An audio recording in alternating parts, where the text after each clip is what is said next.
Hello dear. तो चलिए शुरू करते हैं बेसिक मैथमेटिक्स फॉर फिजिक्स। देखिए, फिजिक्स के प्रॉब्लम्स को सॉल्व करते हुए हमें अलग अलग तरीके का मैथमेटिकल टूल्स यूज करना होता है। वैसे देखा जाए तो मैथमेटिक्स के लगभग सारे टूल्स ही फिजिक्स में यूज होते हैं, लेकिन उनमें से कुछ टूल्स जो है फिजिक्स में काफी फ्रीक्वेंटली यूज होता है और काफी इन डेप्थ यूज होता है। जैसे कि उनमें से कुछ कॉन्सेप्ट्स जो है वो है डिफरेंशिएशन और इंटीग्रेशन।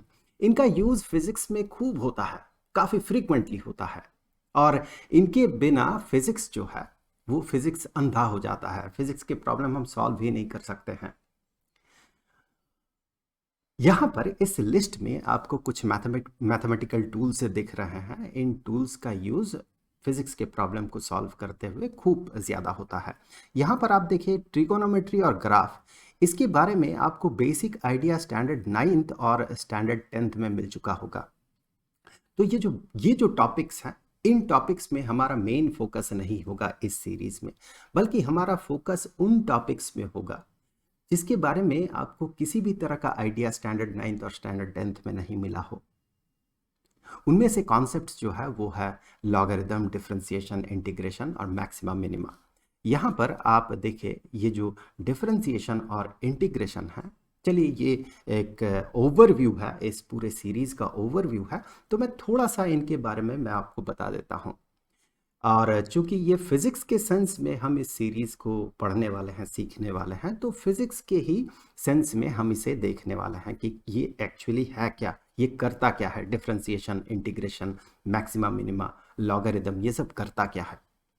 तो देखिए, स्टैंडर्ड 9th में हमने वेलोसिटी और टाइम के बारे में, वेलोसिटी, एक्सेलरेशन, डिस्प्लेसमेंट के बारे में पढ़ा था।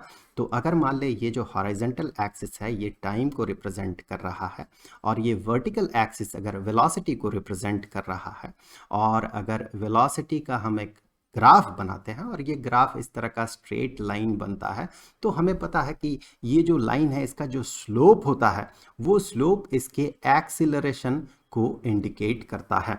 स्लोप मतलब कि यहाँ पर अगर मैं कोई एक पॉइंट कंसीडर करूँ और यहाँ से हॉरिजॉन्टल एक्सिस की तरफ थोड़ा आगे बढ़ूँ, और यहाँ पर फिर यहाँ से उस पॉइंट से वर्टिकल एक्सिस में आगे बढ़ूँ और वापस से इस ग्राफ को टच करूँ, तो यहाँ पर आप देखिए इस पूरे पीरियड में, इस टाइम पीरियड में यहाँ पर ये जो लेंथ है, ये लेंथ डेल्टा वी यानी कि चेंज इन वेलोसिटी को रिप्रेजेंट कर रहा है। इस पॉइंट से लेकर इस पॉइंट तक चेंज इन वेलोसिटी को रिप्रेजेंट कर रहा है, और ये जो हॉरिजॉन्टल लाइन है, ये वाला लाइन, ये चेंज इन टाइम को रिप्रेजेंट कर रहा है।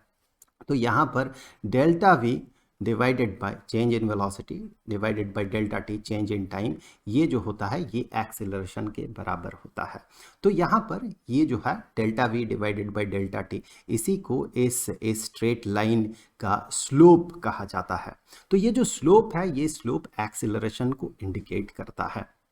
अब यहाँ पर आप देखें कि अगर मान ले कि ये इतना आसान ना होता, अगर अगर ये जो वेलोसिटी का जो ग्राफ है, टाइम के अगेंस्ट जो हम बना रहे हैं, ये वेलोसिटी का ग्राफ अगर इतना आसान ना होता, स्ट्रेट लाइन ना होता, बल्कि कुछ इस तरह का होता, तो फिर यहाँ पर आप देखिए ये जो स्लोप है, change in velocity with respect to time, time के रिस्पेक्ट में जो चेंज हो रहा है, ये कंटिन्यूअसली चेंज हो रहा है। इसका चेंज, वेलोसिटी का चेंज भी कंटिन्यूअसली चेंज हो रहा है। यहाँ पर कोई कांस्टेंट स्लोप नहीं है। यहाँ पर देखिए ये नीचे की तरफ जा रहा, वेलोसिटी घट रहा है, वर्टिकल एक्सिस वेलोसिटी है और हॉरिजॉन्टल एक्सिस टाइम है। तो यहाँ पर आप देखें, यहाँ पर वेलोसिटी घट रहा है, फिर यहाँ पर बढ़ना शुरू किया, बढ़ते बढ़ते काफ़ी तेज़ी से बढ़ रहा है। अब यहाँ पर पहुँच के ये धीरे धीरे बढ़ रहा है, और फिर यहाँ पर आके वापस से ये घटने का टेंडेंसी रख रहा है और यहाँ से घटना शुरू हो रहा है। तो वेलोसिटी का चेंज अगर आप देखें तो ये कांस्टेंट नहीं है, ये चेंज कर रहा है, वेरी कर रहा है। और चूंकि स्लोप एक्सेलरेशन को इंडिकेट करता है, यहाँ पर स्लोप चूंकि कांस्टेंट नहीं है, वेरी कर रहा। आप गौर से देखें, स्लोप मतलब ढलान। अगर आप कॉमन सेंस से देखें तो अगर आप एक बाइसिकल चला रहे हो तो यहाँ इस तरह का अगर रोड हो तो आपको किस तरह का ढलान मिलेगा, कहाँ पर? यहाँ से देखिए, यहाँ इस जगह पे काफ़ी आपको पेडल मारना होगा, मतलब काफ़ी ज़्यादा ढलान है। इस जगह पे कम मेहनत करना होगा आपको, मतलब ढलान कम है। तो वो जो ढलान है वही स्लोप है। तो अगर मान ले किसी एक पॉइंट ऑफ टाइम में, इस पॉइंट ऑफ टाइम में अगर मान ले हम यहाँ इस पॉइंट ऑफ टाइम में एक्सेलरेशन पता करना चाह रहे हैं, क्योंकि एक्सेलरेशन तो कांस्टेंट है नहीं, समय के साथ ये वेरी कर रहा है। तो यहाँ पर अगर हम एक्सेलरेशन पता करना चाहें तो हमें क्या करना होगा, यहाँ पर इस पॉइंट में जो इसका स्लोप होगा, इस कर्व का जो स्लोप होगा, जो कि ऑब्वियसली इस पॉइंट में जो स्लोप होगा वो ऑब्वियसली इस कर्व में अगर हम एक टैंजेंट ड्रॉ करें जो कि उस पॉइंट को टच करते हुए पार हो, तो ये टैंजेंट इंडिकेट करेगा कि इस जगह पे, इस कर्व के इस जगह पे स्लोप कितना है।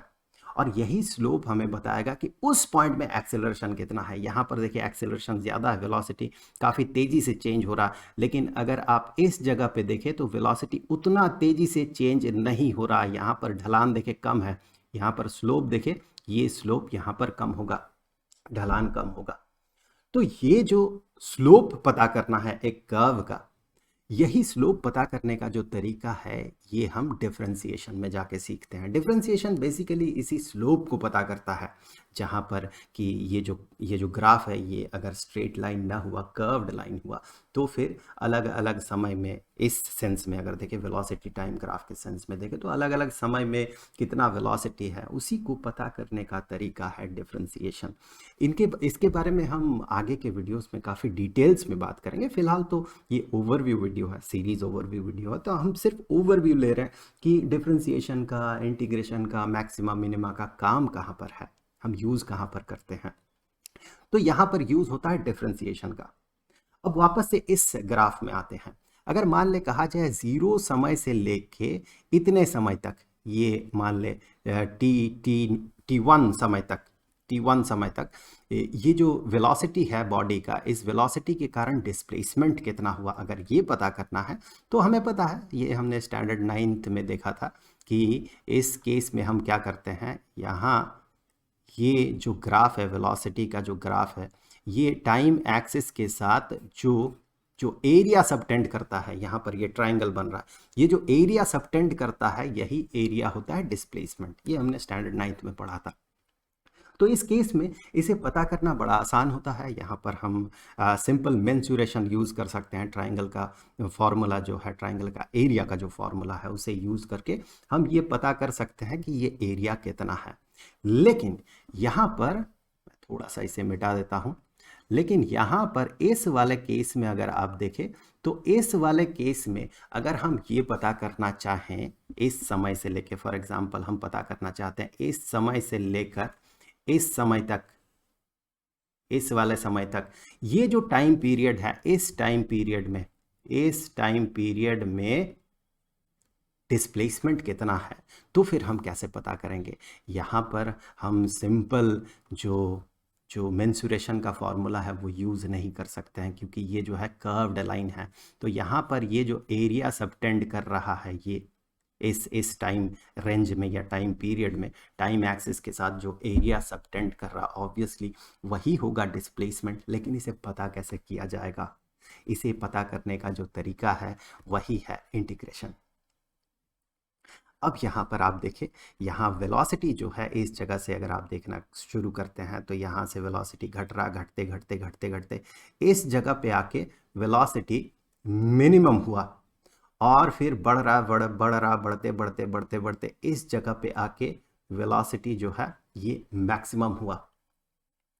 तो ऐसे सिचुएशन में अगर कोई कर्व रहे, उस कर्व का मैक्सिमम और मिनिमम वैल्यू कहाँ पर है, कितना है, ये अगर पता करना होता है तो हम जो मैथमेटिकल टूल यूज़ करते हैं वो होता है मैक्सिमा मिनिमा। और ये मैक्सिमा मिनिमा जो कॉन्सेप्ट यूज़ करता है वो डिफरेंशिएशन का ही कॉन्सेप्ट को यूज़ करता है।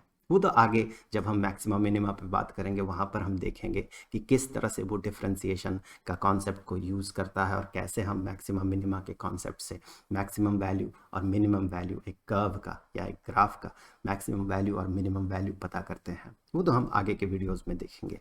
फिलहाल आप ओवरव्यू ले लीजिए कि यहाँ जो ये टूल्स हैं, इन टूल्स का क्या काम है। अब देखिए, डिफरेंशिएशन और इंटीग्रेशन में एक खास जगह पे कॉन्सेप्ट यूज होता है, वो है लॉगरिथम का कॉन्सेप्ट। वैसे लॉगरिथम का कॉन्सेप्ट अगर देखा जाए तो ये एक्सपोनेंट का ही कॉन्सेप्ट का एक दूसरा रूप है, एक अलग तरीके से एक्सपोनेंट को यूज करना होता है। जैसे कि अगर मान ले एक्सपोनेंशियल अगर इक्वेशन की बात करें तो a to the power b is equal to c, तो ये एक ऐसा इक्वेशन है जो कि एक्सपोनेंट के फॉर्म में है। इसी को एक अलग तरीके से रिप्रेजेंट करने का जो मैथमेटिकल टूल है वो है लॉगरिथम।